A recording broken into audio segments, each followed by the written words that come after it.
महाराज जी, इटावा में यादव समाज के कथावाचकों के साथ चोटी काटने के अभद्रता का मामला इस समय चल रहा है, उसमें आपका क्या कहना है? बहुत सारे पत्रकारों का ये मैसेज आया मुझे, बहुत सारे चैनल से मुझे बुलाया गया, पर मैं जातिगत बातों पर, मैं जातियों में नहीं बंधना चाहता।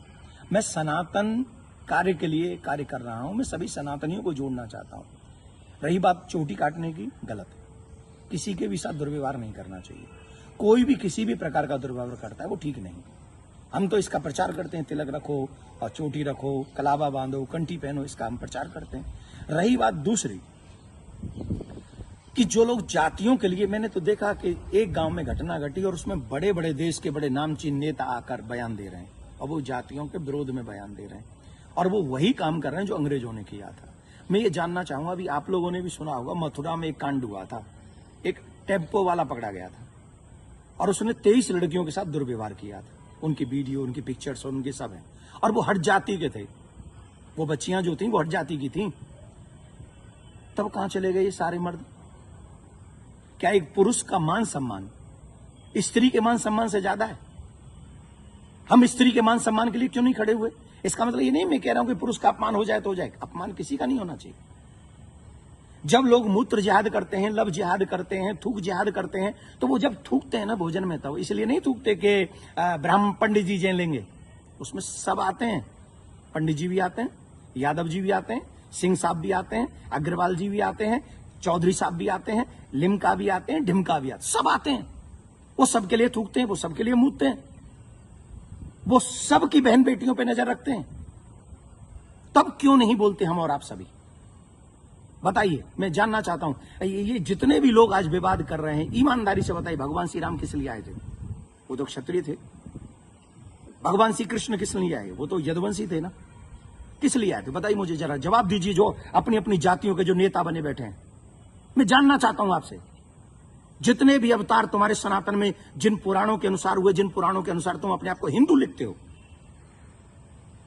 किसके लिए अवतार हुए थे? वो धर्म की स्थापना के लिए हुए थे और धर्म की स्थापना करना ही हम सबका दायित्व है कि हम इस देश में धर्म की स्थापना करें, ना कि धर्म का खंडन करें।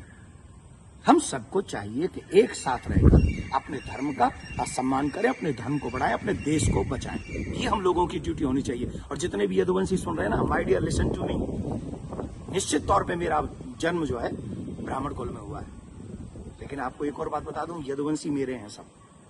पूछिए कैसे? भगवान श्री कृष्ण का नामकरण जिन ऋषि ने किया था, गर्गः पुरोहितो राजन यदु नाम सुमहातप, मैं गर्गाचार्य जी का वंशज हूं। क्या मैं आपका बुरा चाहूंगा?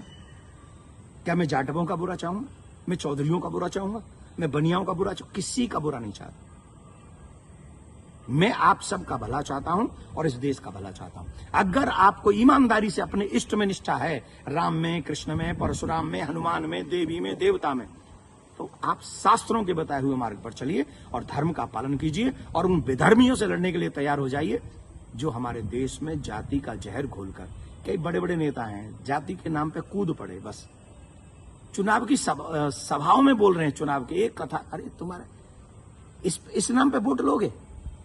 लेकिन महाराज जी, सवाल ये आ रहा है कि ब्राह्मणों के अलावा और कोई समाज का व्यक्ति कथा कर सकता है कि नहीं कर सकता? क्यों नहीं कर सकता भाई? कथा प्रवचन कहीं भी करे। हम अपने बच्चों को कहानियां सुनाते, कथा सुनाते हैं, क्या बुराई है? हर एक जाति के व्यक्ति, मम्मी पापा, दादी दादा, नानी नाना तो अपनी ही जाति के होंगे ना। कहानी सुनाए, कथा सुनाए, कोई बुराई नहीं है। लेकिन व्यासपीठ पर बैठ के सप्ताह करना, देखिए उसकी विधा, हम शास्त्रों की बात करेंगे। यहां मैं अपनी बात नहीं करूंगा। मैं ब्राह्मण कुल में मेरा जन्म हुआ है, लेकिन कितने ऐसे कार्य हैं जो मैं खुद नहीं करता। जैसे यज्ञ कराना मैं नहीं करता, क्योंकि उसमें मेरी नॉलेज नहीं है। वो विवाह कराना, वो मैं कार्य नहीं करता। अंतिम संस्कार में भी जो 16 संस्कारों में से एक है, मैं वो नहीं करता। जो चीज मेरे हाथ में नहीं है वो मैं नहीं कर सकता, और जो मेरे हाथ में है वो मैं कर सकता हूं। जब हम भागवत करते हैं, एक अनुष्ठान करते हैं, अनुष्ठान को अनुष्ठान रहने दीजिए। सत्संग, प्रवचन, रामायण इत्यादि हम सब करें, कौन रोकने वाला है? और कितने ऐसे लोग हैं जो ब्राह्मण नहीं, वो भी कथा कर रहे हैं। हमारे यहाँ तो मुस्लिम भी राम कथा करके गए हैं और हमने उनको स्वीकार किया। रसखान को हमने स्वीकार किया है। रसखान के पद हम लोग गाते हैं। तो इसमें जाति के चक्कर मत पड़िए, जाति बंधन मत फैलाइए। मैं हाथ जोड़ के प्रार्थना करता हूं, आइए हम सब एक हों, सनातन, देश और धर्म और आने वाली पीढ़ी को बचाएं। यही हमारा दायित्व है। जय श्री राम। लेकिन महाराज जी एक सवाल और कि उनपे आरोप लग रहा है कि छेड़छाड़ की उस घटना में शामिल पाई गई। देखिए, न तो ये काम देवकी नंदन का है और न काम ये अखिलेश जी का और तेज प्रताप जी का है। जो चीजें हुई हैं, अब कह रहे हैं कि 2 आधार कार्ड मिले हैं, कोई कह रहा है उनको छेड़खानी हुई है, कोई कह रहा है उनकी चोटी काटी, उनका अपमान किया गया। तो इसके लिए संविधान है, इसके लिए प्रशासन है, हमें बांटना नहीं है। प्रशासन अपना काम करे, जहां जो जिसकी गलती हो उसे सजा दे। पंडित जी की गलती है तो पंडित जी को सजा दे, यादव जी की गलती है तो यादव जी को सजा दे। लेकिन जो बड़े बड़े लोग हैं, जो बड़े बड़े पदों पर बैठे हैं, उन लोगों को जातिवाद फैलाकर समाज को लड़ाना नहीं चाहिए। ये अच्छी बात नहीं है। धन्यवाद।